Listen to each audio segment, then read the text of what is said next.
You have a duty to act because other people have a duty to act. But the problem was not about me in particular. The problem applies to everybody here, is that each and every individual have the same inefficacy problem. So we could ask, where's their duty coming from? But at the end of the day, even if certain countries will make commitment, they can always say China is not doing their bit, the United States is not doing their bit, Britain is not doing their bit. And on that basis, individual states also is that, they refuse to carry out to fulfill their own responsibilities.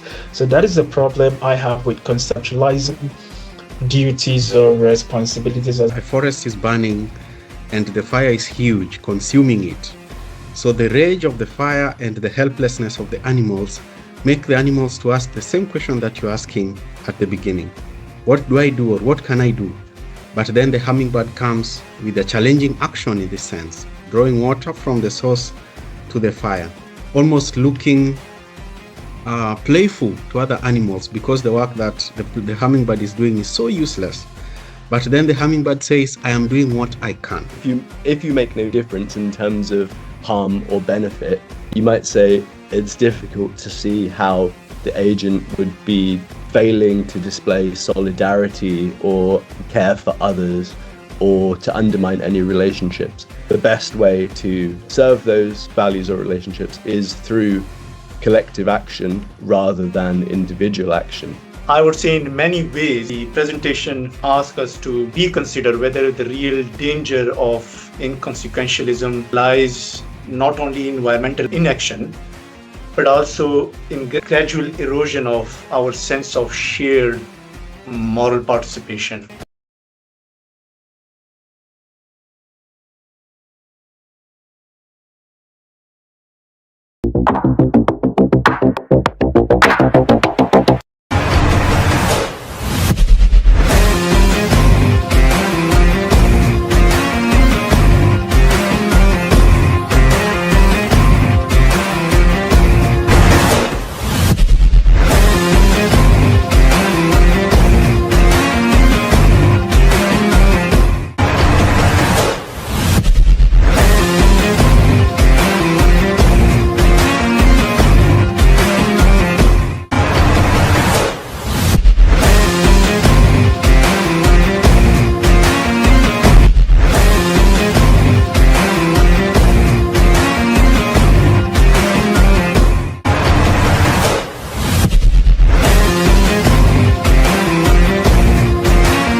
It's a wonderful initiative. The Global South Network opened new horizons for judicial cooperations. Global South Network provide a platform for meaningful dialogue and cooperation, fostering efforts to build a more equitable and resilient legal landscape. GSN network continues to expand areas of activity, further strengthening its impact and reach. The universal concept of justice compels us to join our efforts, and this is the forum for promoting the same goal. Well deserved for the hectic activity you have made. I am astonished, I am amazed, I was impressed. May I at the outset commend you, Dr. Ayad, for the immense work that you're doing in the GSN, and the Global South Network is a much admired initiative. It's commendable. South Network focuses on all disciplines and regions, creating a bridge between academia, civil society, legal community, etc. We are being criticized for doing our job and for upholding the federal constitution. Like I have said in the past, I will not bend to such lame pressures and insinuations. Dr. Norman Riat, the founder and convener of the Global South Network's visionary leadership has established a vibrant forum where judges, academics, and practitioners from around the world can share and exchange ideas. I would like to point out that Dr. Riat's initiatives have not only enriched comparative judicial dialogue, have also fostered mutual understanding of the diverse challenges that courts face in safeguarding the rule of law and constitutionalism. After all, what would you do as a colonizer from the global north, conditioned by a systemic othering mindset and driven by economic lust built on commodification, including the commodity? of human beings. This last question is not so easy, a bit complicated. The Global South Network provides an important space to share experiences and learn good practices from one another. Dialogue takes on particular importance thanks to Global South Network, which allow us to believe in a better world of the rule of law.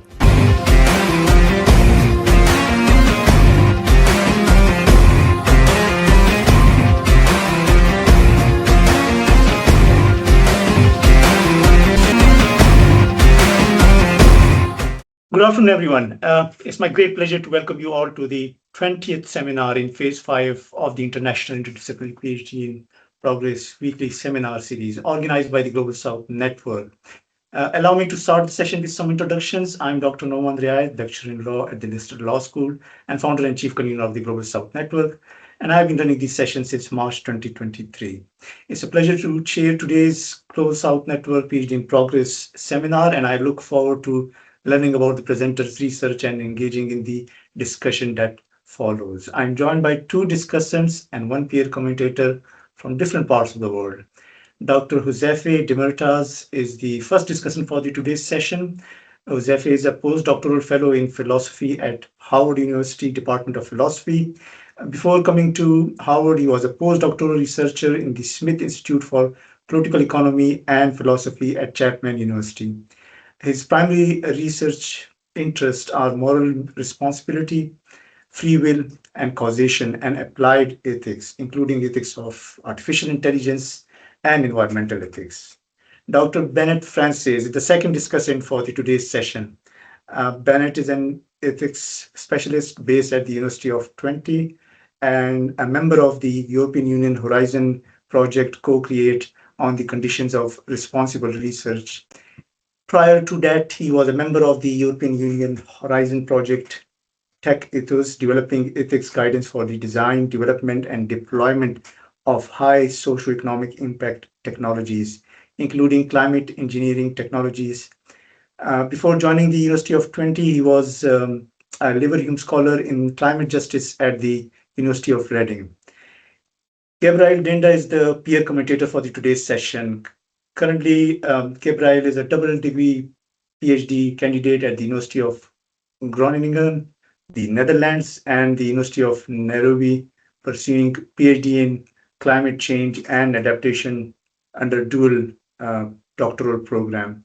He has worked as a lecturer of applied philosophy, ethics, and sustainability at Strathmore University for the past 8 years. Gabriel has a deep interest in writing and lifelong learning.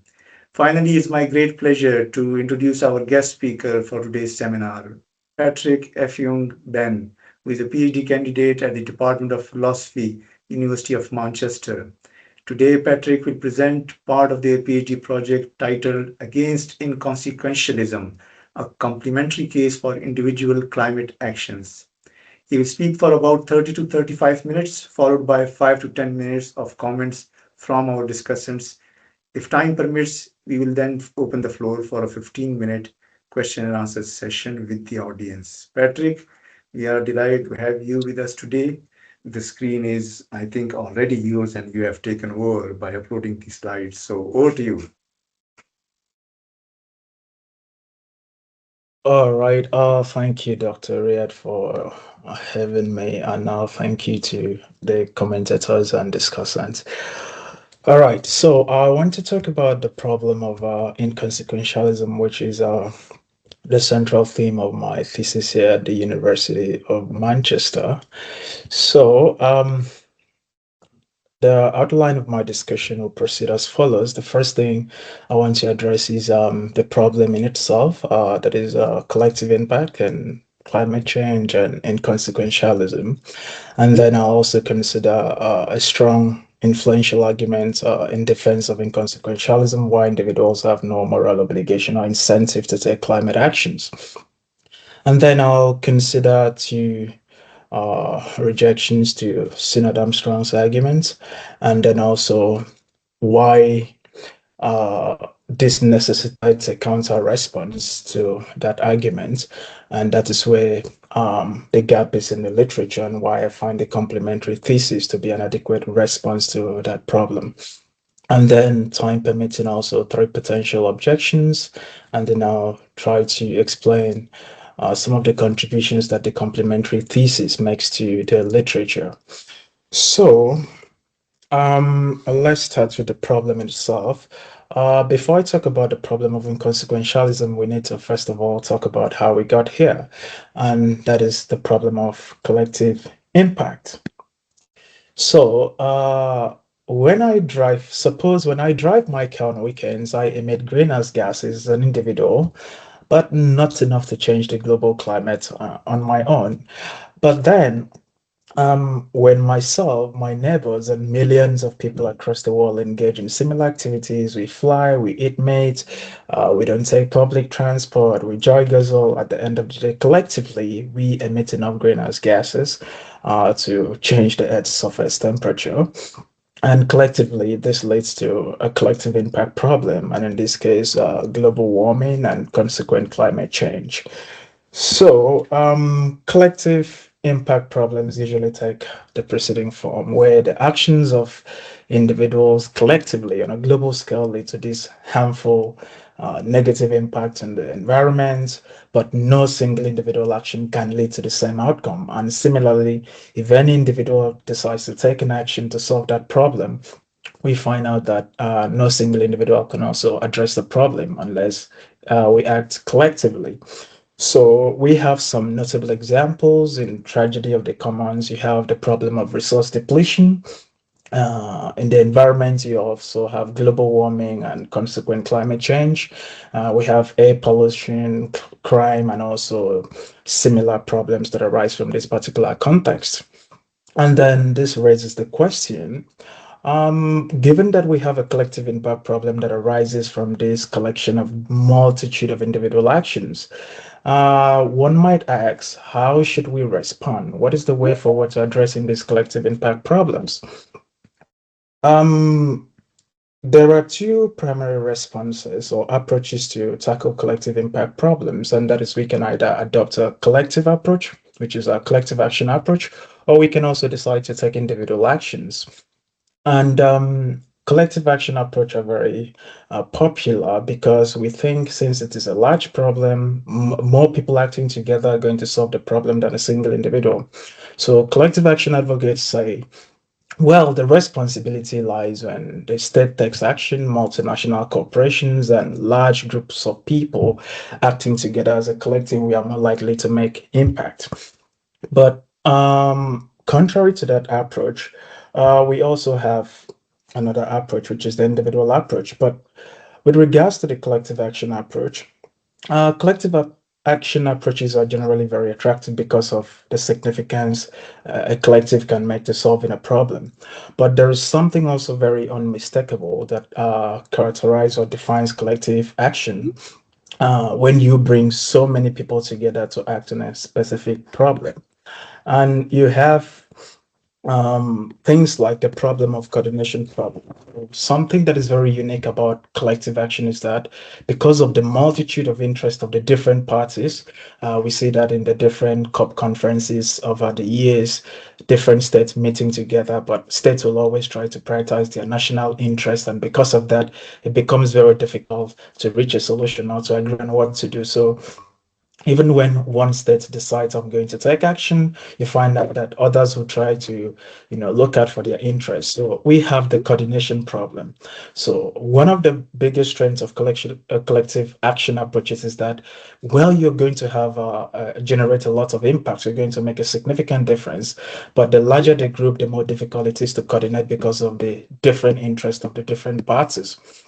And then that also leads us to another approach. If we have a problem coordinating so many people because of the different interests, maybe while waiting for states to take action in the multinational corporations, we can also decide to take action as individuals. Maybe if I take public transport, I can decide to cut down the rate at which I fly, cut down on meat and all that.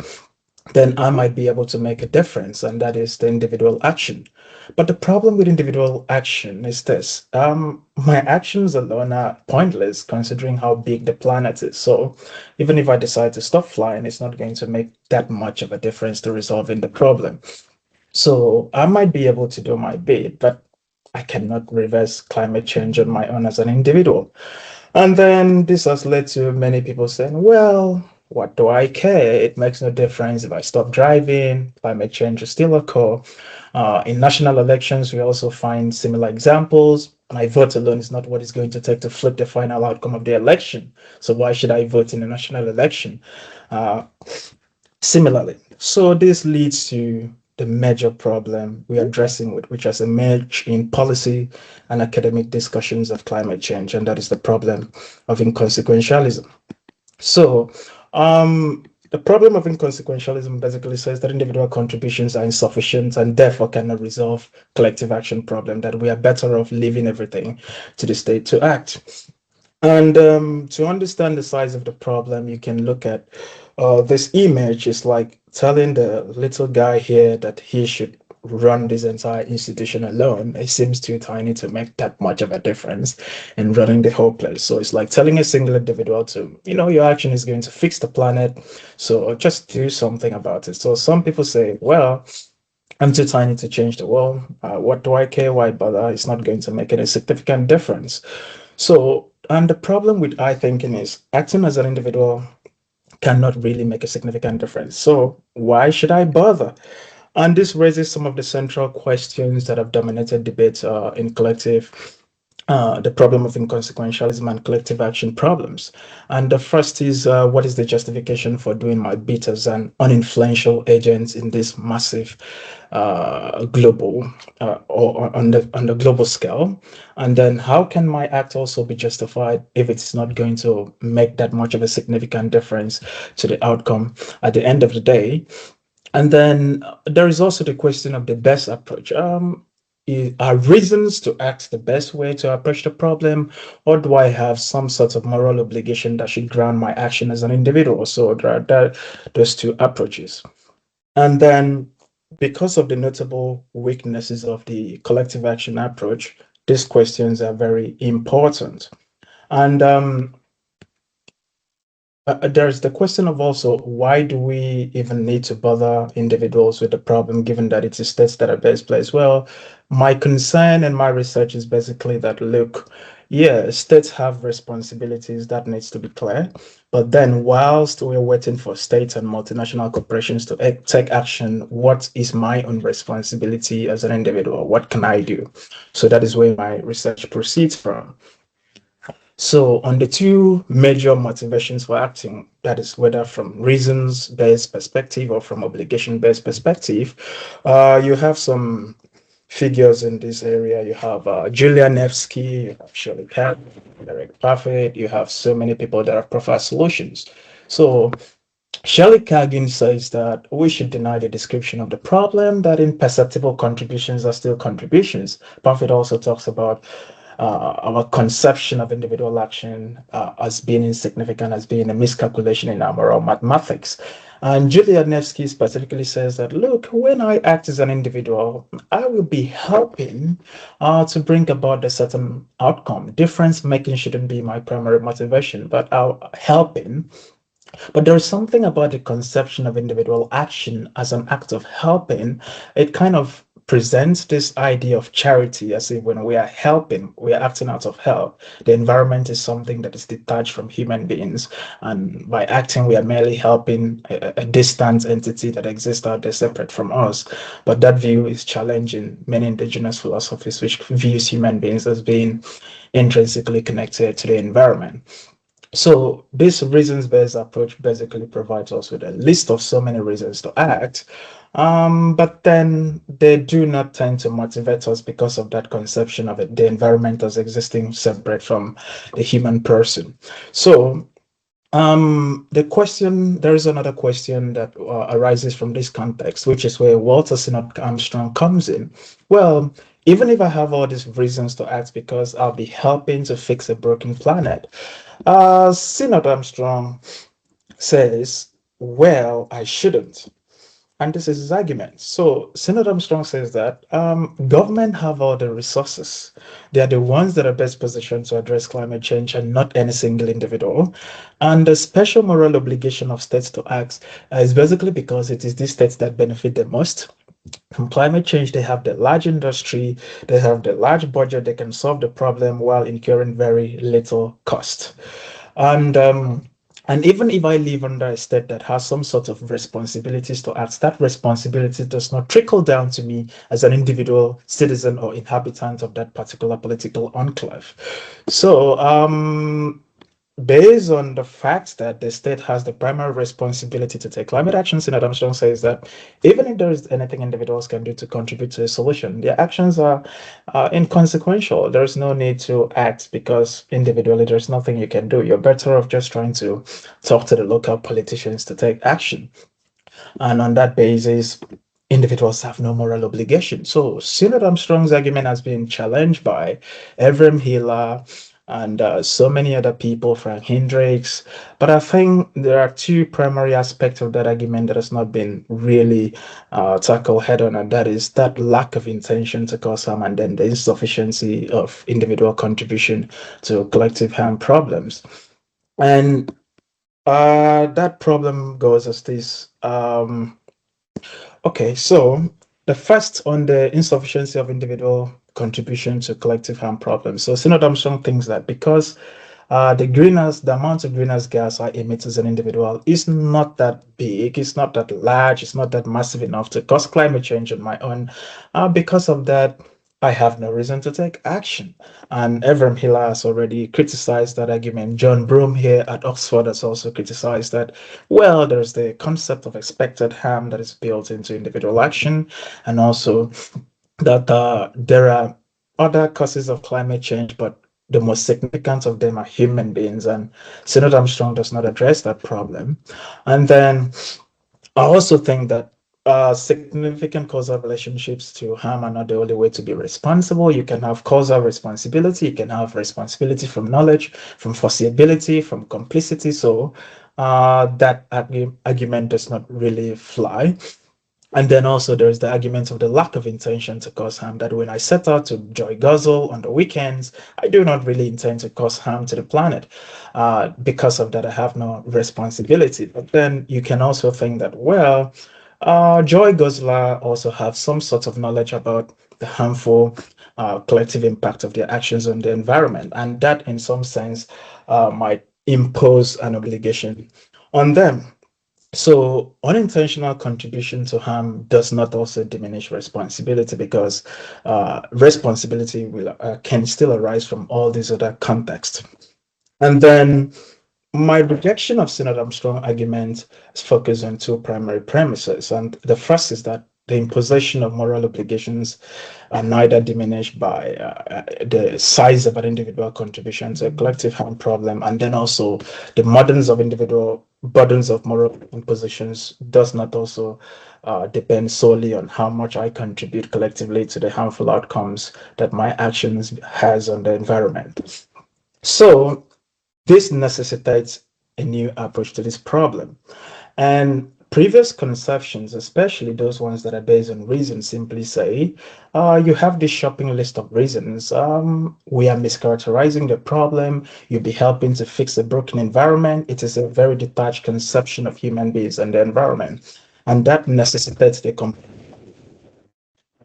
which I employ in my own analysis of the problem. And generally, Western academic institutions are really dominated by the whole this exclusive, disjunctive ideas that it is either this approach or that approach. And there's something unique about the approach I employ, which is the complementary approach. You can also think of it as the conversational method of bringing Western perspective and the global side and all this indigenous perspective into a conversation with each other.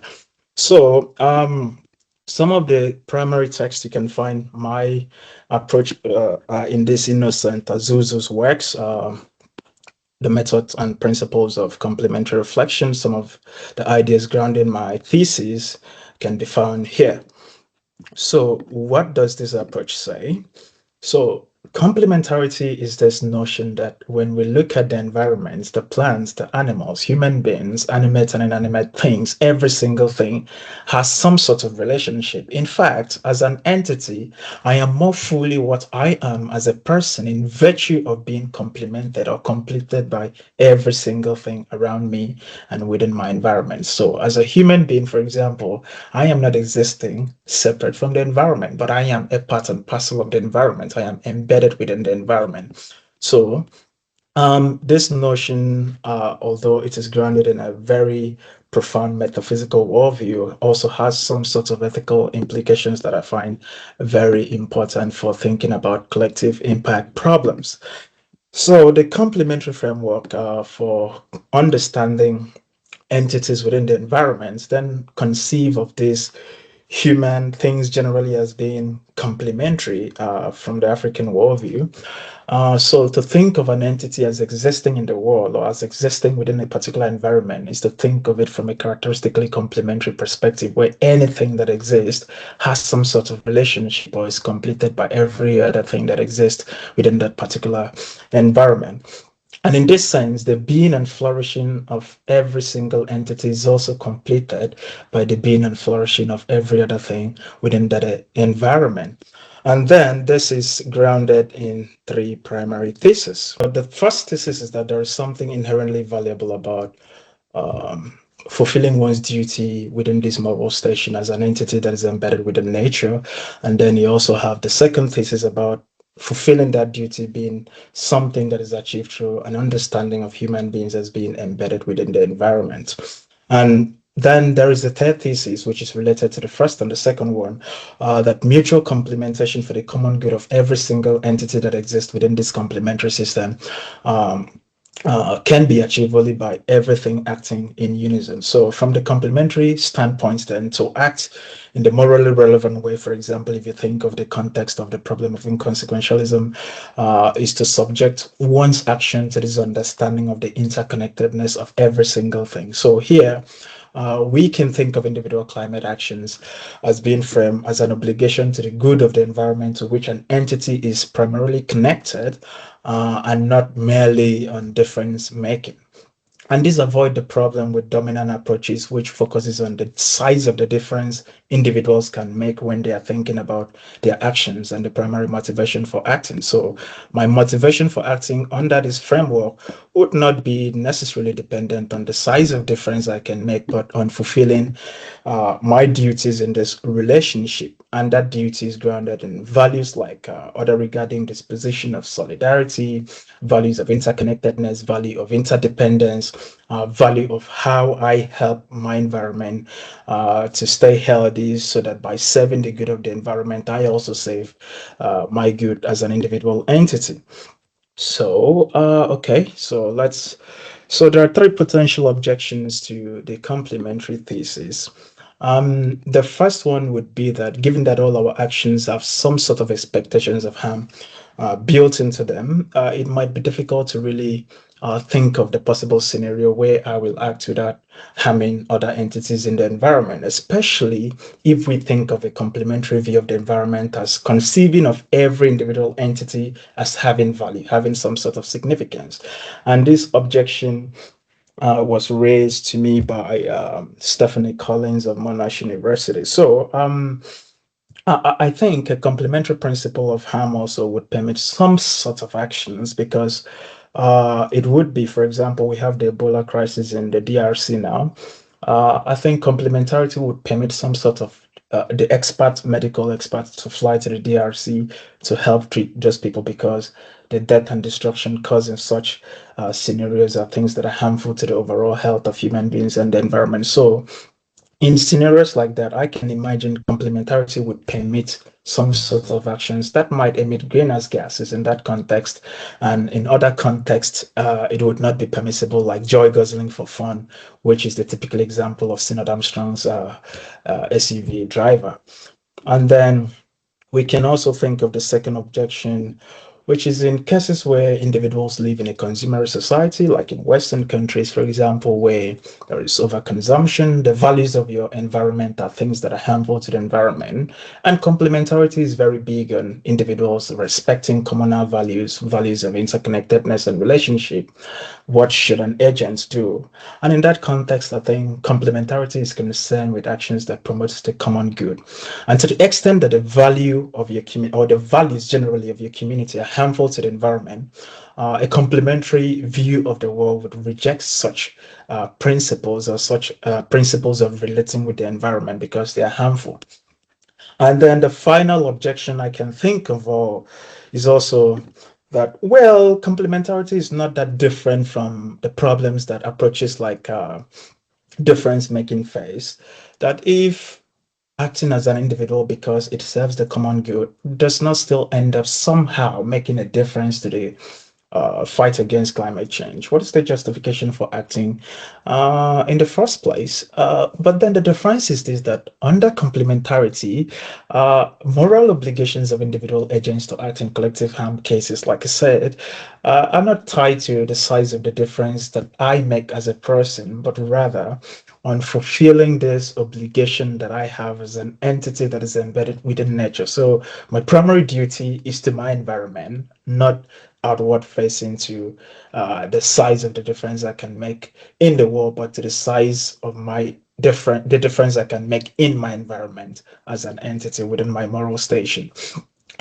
And so some of the unique contributions of this approach, existing approaches focus on this shopping list of reasons you'll be helping the environment because you have a duty to do so, because you contributed to the harms and all of that. And it kind of creates this dualistic vision of the world where human beings are separated from the environment. But the complementary approach dissolves that gap and tries to bring human beings together with nature and shows that there is a relationship that exists between these two or multitude entities. So, a complementary vision of the world also shows us that, or demonstrates that, people are more likely to take climate action when you show them that individual actions are not pointless. And there was a research carried out last year which interviewed so many people across the world, and they said that, well, they are more likely to take climate action if the states can prove to them, demonstrates to them that those tiny actions are not altogether pointless. But to do that, you don't need to give people a shopping list of reasons. You need to establish a relationship between them, their actions, and the environment you are asking this individual to take these personal sacrifices to save. And then this particular complementary approach then also overcomes that problem of motivating people because of the size of the problem. So it also shows that individuals have a fundamental obligation to their moral stations, and that is something that we cannot neglect when we are thinking about climate change. And perhaps if I can also point out one more thing with left, so we can think of one of the challenges that this approach faces, especially in a sector, a field that is dominated mostly by Western approaches. So this is me trying to bring global South complementary perspective in conversation with global North perspective. And Western higher education institutions are still primarily dominated by this overwhelmingly disjunctive logic, disjunctive epistemology, where it is either this approach or the other approach. But complementarity bridges that gap. It's more of a biconditional way of thinking about the world, not this exclusive disjunction where it is either this approach or both contradictory or different approaches cannot coalesce together to make a difference. And I think this is something that makes a significant contribution. And yes, it is still open to objections.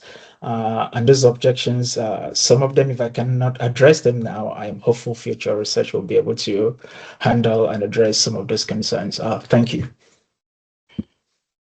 Thank you very much, Patrick, for a deeply thoughtful and intellectually engaging presentation. What I found especially compelling in your paper is the way you challenge the familiar skepticism surrounding individual climate action by reframing moral responsibility through complementarity rather than consequence alone. So your argument alone raises a broader and rather uncomfortable question for almost all of us. whether moral seriousness depends only on measurable impact, or whether it also depends upon on the kind of relational agents we choose to become in collective crisis. With those thoughts in mind, let me invite our first discussant, Dr. Huzeyfe Demirtas, to respond to Patrick's fascinating presentation. Dr. Demirtas, over to you, please. So first, thanks to you for organizing the talk, Numan, and thanks Patrick for the talk and for the opportunity to engage with your work. So I want to mainly focus on your positive suggestion. I have a couple of questions. So I wanted to hear. I want to see if you could say a bit more about the mutual complementation idea that you have in mind, and it wasn't exactly clear to me how, from roughly an interdependence of humans and interdependence of humans to other sorts of beings, that we're getting that individual duty in collective action cases. It wasn't exactly clear to me, partly because I guess those who pose the problem, I suspect they wouldn't deny that humans are in some sense dependent on one another, or even like there's some sort of interdependence between humans and animals, and humans and other biological or non-biological entities. So I was wondering if you could elaborate a bit more on that basic, concept of mutual complementation that you had in mind, and how exactly the individual duty in collective action cases is coming out of that, and maybe to further elaborate on why one might have this sort of worry is. So one way to understand maybe the mutual complementation idea and how we're getting the individual duty out of this conception could be something like this. So we're facing so we have, say, a collection of people, right? And the idea is that, okay, if they all act in a unison way, they make a difference.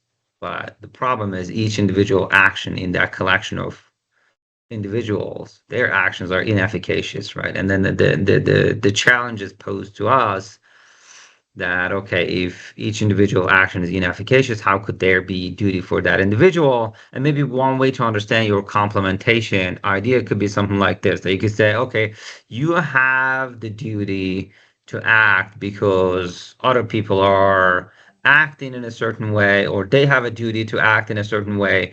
And when you act in the same way, you're complementing the whole picture. And maybe that might be one idea of complementation. That, I think, though, would be pushing the problem back, in that we could ask the same question for other people, right? Because like now, if I'm saying that you have a duty to act because other people have a duty to act, but the problem was not about me in particular. The problem applies to everybody here, is that each and every individual have the same inefficacy problem. So we could ask, where is their duty coming from? Right? Like, how is it that they have the duty act, despite the fact that each of them on their own, their acts are inefficacious, right? Or maybe another way to understand the idea could be along the lines of grounding the duty in the group first. We say, look, we start with the group itself.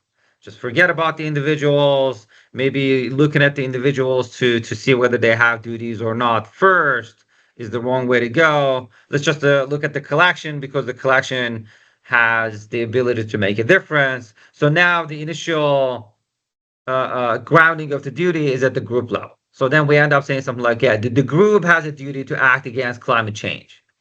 And if you are a member of that group, then you're a part of that group, and that duty trickles down to you. It doesn't matter at that point whether your act is efficacious or not. Just in virtue of being part of that group, that duty just trickled down to you from the group level to the individual level. So now you have a duty, and in that sense, if you're acting, you're doing your part of the group duty. You're complementing the group in that sense too, maybe. if this is the idea, I guess one worry we might have is, I mean, this is an existing view overall in the literature. Some people already have suggested some views along these lines. So I guess the question at that point would be more like, yeah, what do you think the novel contribution of your proposal here would be, right? So yeah, I hope this brings to fore the background worry I have in mind, and maybe the need to, I guess, like to elaborate a bit further on your idea of the complementation here. Thank you. Thanks again. Yeah. Thank you, Huzeyfe, for very useful comments. Allow me to invite our next discussant, Dr. Bennet Francis. Over to you. Thanks very much. Yeah, thanks for the opportunity to participate in this. And to Patrick, if I may call you Patrick, for a very thought-provoking presentation. This is a topic that's very close to my heart because I also wrote my PhD on similar themes. And yeah, I noticed your article in The Conversation, Patrick. During that same period, I wrote an article for The Conversation, which you could read as being kind of opposed to your view and in favor of a view like Sin Armstrong's. In fact, I think my view is actually probably quite close to yours, Patrick. So the comments that I want to make now are made in the spirit of trying to gain a better understanding of your framework and how it relates to the frameworks from which this problem has standardly been approached. So I'd like to make three brief comments.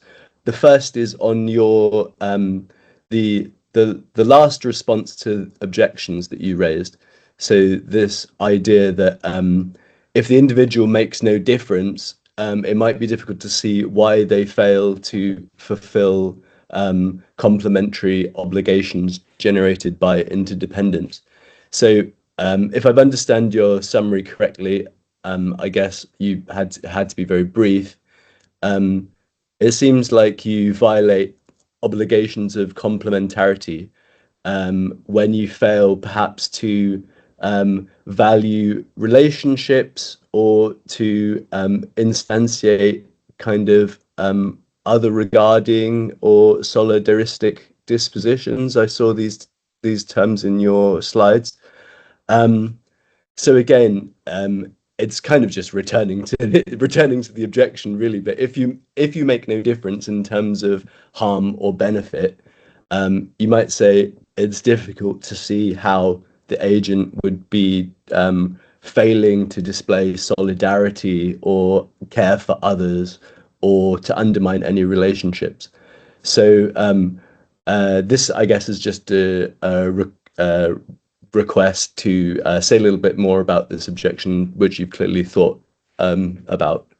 The second comment I wanted to raise was, I wonder how important it is on your view that joy guzzling is done purely for fun and doesn't serve any pressing needs. There was a case that you were contrasting joy guzzling with volunteering in healthcare or something like that. So, which made me think this idea that joy guzzling was purely for fun might be doing a lot of work. So I wonder what your complementarity framework would say to cases of carbon-intensive activities that are not purely wanton, but serve some useful purpose, like driving your children to school, or maybe you've chosen a school which is further away than walking distance because you really deeply value education or something like that. And if so I wonder if your complementarity framework would find it difficult to say what's wrong with these kinds of cases. Is it perhaps kind of on equal footing, I guess, with some of the Western traditions that you take yourself to be challenging, or adding to, not necessarily challenging. And then my third comment was about the negative part of your argument and the rejection of Sinner Armstrong and of, I guess, collective action views in general, especially the emphasis you place on denying the claim that agents only have reasons to act when they make a difference. It seems like maybe inconsequentialists and defenders of collective action views don't necessarily have to be committed to that. They might agree with you that there are lots of other good reasons for action to do with solidarity and relationships, etc. But they might simply think that the best way to serve those values or relationships is through collective action rather than individual action or specific actions like refraining from joy guzzling. So I wonder what your response would be to someone who says, yes, I buy into all these other kinds of reasons for action. I just don't think that they respond to the case for joy guzzling. So thank you very much. Thank you to the organizers of the seminar. Look forward to the discussion. Thank you, Bennet, for your very insightful contribution. Now allow me to invite our peer commentator, Gabriel Dinda, to share their comments. Gabriel, over to you. Many thanks, Norman, for the chance and the opportunity to contribute. And well done, Patrick, for the robust discussion and robust argument that you've brought. I would want to oscillate between your discussion and the engagement with the literature, but also reflection on real life or reflection on what you'd find happening today. And I would want to start from a story of Nobel laureate that you possibly know, Professor Wangari Maathai, who brought the concept of the hummingbird through the hummingbird story, where she gives a context where a forest is burning and the fire is huge, consuming it. So the rage of the fire and the helplessness of the animals make the animals to ask the same question that you're asking at the beginning. What do I do, or what can I do? But then the hummingbird comes with a challenging action in this sense, drawing water from the source to the fire, almost looking playful to other animals because the work that the hummingbird is doing is so useless. But then the hummingbird says, I am doing what I can.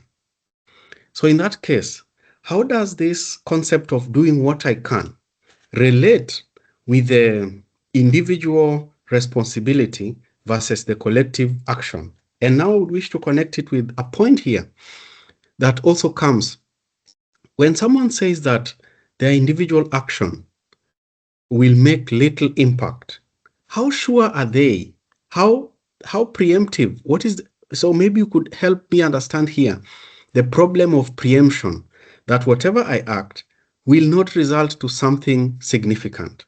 For example, and I mentioned that I'm doing this oscillation from real life and also from literature.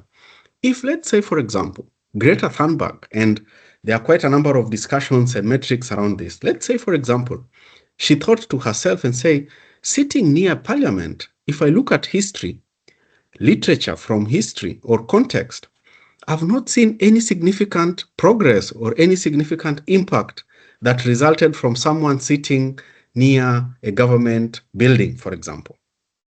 So if that was her predisposition at the beginning, then she would dismiss herself and say, well, my action will not make any impact, if at all it made impact at the end, because that is a subject of discussion. But let's say it made impact at the end to the extent that it mobilized people and brought attention to this to the context at hand. So then in that case, her assessment would have been wrong in the beginning. So how do you solve this problem of preemption, where someone would say, whatever I'm going to do may not have impact. How sure are they? So that would be my first point. The second point is, how does this connect to the butterfly effect? If you've come across the butterflies effect, which falls under the chaos theory, where that there is an invisible connection. Of course, you brought in the idea of the interconnectedness of nature generally, which also has been brought around this. But what is the argument against the butterfly effect in this case, and connecting it with the chaos theory? And then the last comment under this is the possibly you may also just help me to connect the two, where both sides have tried to throw the ball to the other. For example, those who would be considered to be in charge of collective action then throw it to individuals. So would say, for example, maybe a corporation that has quite a huge impact then comes up with maybe a framework of measuring individual impact and trying to channel out campaigns to encourage individual responsibility as a smokescreen to distract the individuals from their own actions. And that could also be applied to institutions or government institutions or whatever it is. And then on the other end, the individuals, as a way to abdicate their duty, or as a way to, to throw away their duty or their responsibility, also pushes it to the other side.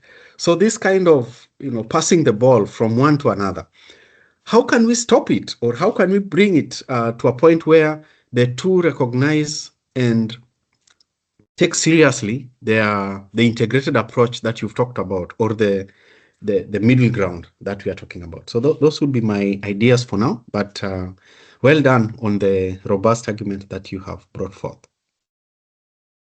Thank you, Gabriel, for very interesting example, explaining interesting examples. I really enjoyed that.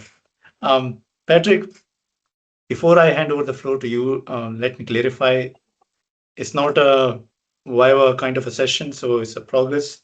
So a lot has been shared with you, comments you have already received. Feel free to say, like, as it's a PhD in progress. So if it's possible, some answers might not be available. So you can feel free to say that, you are investigating. So yeah, please, over to you. Briefly respond to the comments. All right. Thank you for your interesting questions. So I'll start with Dr. Demirtas' comments. The first one is about how we get individual duty to act in complementation. Okay.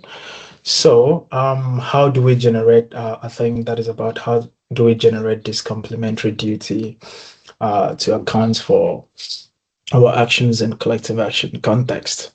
So complementarity generally thinks of entities as existing, like every single thing in nature has some sort of significance. It is valuable in that sense. And if we conceptualize individual things in the environment as being valuable, then it means they have some sort of significance. Although in my brother discussion, I've also talked about there is the question of, is every single thing in a relationship valuable? The answer is no. There can be things that are harmful in a relationship. And from the complementary framework, things that are harmful in a relationship are not considered as things because they don't serve the purpose of complementation. So back now to the things that are valuable in a relationship. If things are significant and valuable within a relationship, it means the contribution of those valuable entities cannot be pointless or useless or insignificant, because we cannot think of these significant and valuable entities as being primarily agents of non-value dispersing powers or forces in nature. So from that perspective, where we view individual things in nature as having some sort of value, as being significant, it means that actions or contributions that proceed from those entities also possess the same value because these things are carriers of value in and of themselves. So from that perspective, we can think of why their actions would be primarily tied to them and their moral station in the environment and not others. So your second question was about the problem of others' duty. And I think this is the problem with these existing approaches that primarily concentrate on what others would do. You talk about, isn't it better if we were to have a conception that says, well, as a moral community, we all have duties, but that duty trickles down to individuals that are members of this particular community. But then the problem is this: so long as I can point to others within that community that are not doing their bit, that are not fulfilling their own obligations, I can always say, well, A is not doing their bit, B is not doing their bit. So I have no moral justification to do mine as a rationally self-interested agent. And we see that problem play out in the tragedy of the commons of Garrett Hardin's 1967 or 68 tragedy of the commons analysis. And we also see that here in the COP meetings every year play out, where different countries will come together. We are a global community of human beings under the United Nations, so to speak. But at the end of the day, even if certain countries will make commitment, they can always say China is not doing their bit, the United States is not doing their bit, Britain is not doing their bit. And on that basis, individual states also is that, they refuse to carry out to fulfill their own responsibilities. So that is the problem I have with conceptualizing duties or responsibilities as being something that has to proceed primarily from the collective and then trickling down to the individual. It makes it very difficult for us to serve those particular self-interest of agents that are members of those groups. So this is, your third question about the novel contribution of this approach. So I think this is what complementarity offers. It says, forget about this holistic view first. Can I focus on my moral station as a significant entity in a complementary system? Can my duty first primarily be what I have to do first before thinking of what others would do, coming second? So primary duty with the agent, secondary duty with the community. And that way you're more able to motivate people to act than other approaches. And then the second question, okay, this one is from, I think, Dr. Franks, is about the third objection. If difference making is the primary motivations to act and that difference making cannot be established, why should I bother to act anyway? So I think difference making has been the problem also with reasons-based approaches. If I have a reason for voting in an election and I want a particular candidate to win in national election, and my single vote is not going to tip the balance of that election, it's not going to tip the scale for my candidates to win, that has led to voter apathy, where people also say, well, my single vote is not going to win. If the other candidate is already leading in the polls by a gap of, let's say, 15%, 20%, why am I leaving my house standing under the hot sun to vote? So we have that problem with that difference-making conception, which is really the problem I find with reasons-based approaches that focus on reasons for acting. Reasons for acting tends to focus on mostly outcomes. And that said, objection might say, well, if difference is not assured, then there's no reason to act. But I think complementarity is not focused on the difference making. It is focused on first my obligations to my environment again, which is the primary motivation for acting. So the second question is about what would complementarity say about carbon-intensive activities, like if I want to go to the best school and it is located very far from me, what can or should I do? Well, I gave an example about the current crisis in the DRCSA. If a particular community were to be affected by, let's say, some serious health crisis, and the experts that are best positioned to help that community solve that problem are located miles away, would complementarity permit everyone in that community to die because we don't want to emit greenhouse gases? But by permitting these people to die, we are also causing massive suffering, massive harm to these individuals, and these individuals themselves are significant parts of nature. So I think under such circumstances, complementarity would say, well, since the action in itself is geared towards helping a large community of persons that are themselves valuable entities within nature, then that kind of action would be permissible. And that is different from Walter Synod Armstrong's gas guzzler driver who joy guzzles for fun, which is not adding any value to any life, any entity in the environment, and it's just doing it for the fun of it. We also have the example of if you live in a city that has a very good public infrastructure, public transport infrastructure, um, should I opt for an SUV that emit tons of greenhouse gases, or should I use the public transport system? Well, complementarity would say you have a moral duty to reduce your carbon footprint, and that is where you have to settle for the public infrastructure, and which is the approach many people that are concerned with climate actions have taken, rather than owning SUVs and all that. So complementarity would not support such kind of thinking about carbon-intensive activities that are merely for personal entertainment, so long as there are other alternatives that can serve similar purposes and lead to still more useful ends. Gabriel talks about how does this concept of doing my bit connect with collective action, and then the problem of preemption butterfly effects. Well, Greta Thunberg's case is particularly unique. Friday for Futures, sitting in front of a parliament the first day you're there alone, the first week, 2 weeks, 3 weeks. Before you know, after some weekends, you start having a second person, third person.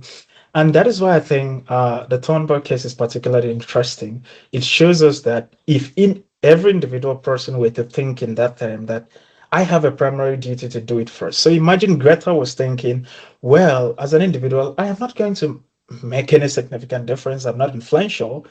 We wouldn't have had the Friday for Futures protest and the massive movement for the environment that she has been leading for the past few years. But imagine everybody were to think like that. Okay, I'm not going to make difference on a global scale, but I am just going to do what I know is right within my moral station. And everybody think that way. Then you can have the ripple effect where large communities of people generate this massive impact, a ripple effect that might inspire so many other persons to act. I don't know if I still have time to address or want to take one more question.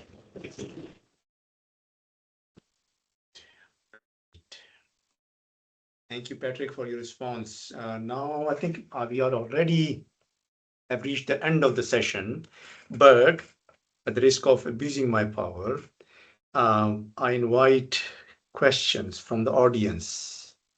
Comments, any questions? And if there is no comments and questions, is there any follow-up question from discussants or peer commentator? Only one I can entertain at this stage. Patrick, I mean, my final remarks about the presentation, someone who is not very much connected, related to the field, I would say in many ways, the presentation asks us to reconsider whether the real danger of inconsequentialism lies not only in environmental inaction, but also in gradual erosion of our sense of shared moral participation. Thank you very much, Patrick, for such an insightful and stimulating presentation. The work clearly makes a valuable contribution to broader discussions on climate change and consequentialism, and it has given us much to reflect on. My heartfelt thanks also go to our excellent discussants, Dr. Bennet, Dr. Huzeyfe, and our peer commentator, Gabriel, for their thoughtful and engaging feedback, and to everyone who joined us today for your participation and support. And the Global South Network warmly welcomes PhD students from all disciplines and from every corner of the world to share their research and receive interdisciplinary feedback. If you are interested in presenting your work or taking part in a future session, please contact me at the email address leicgsn@gmail.com. Same day, same time, next week, let's meet our next guest speaker, Manik Budiarti, postgraduate researcher, School of Sociology and Social Policy, University of Leeds, who will present part of their PhD project titled Blind and Visually Impaired People Building Businesses in Indonesia on 3rd of June. Until then, goodbye, everyone. Thank you once again for being with us. Bye-bye.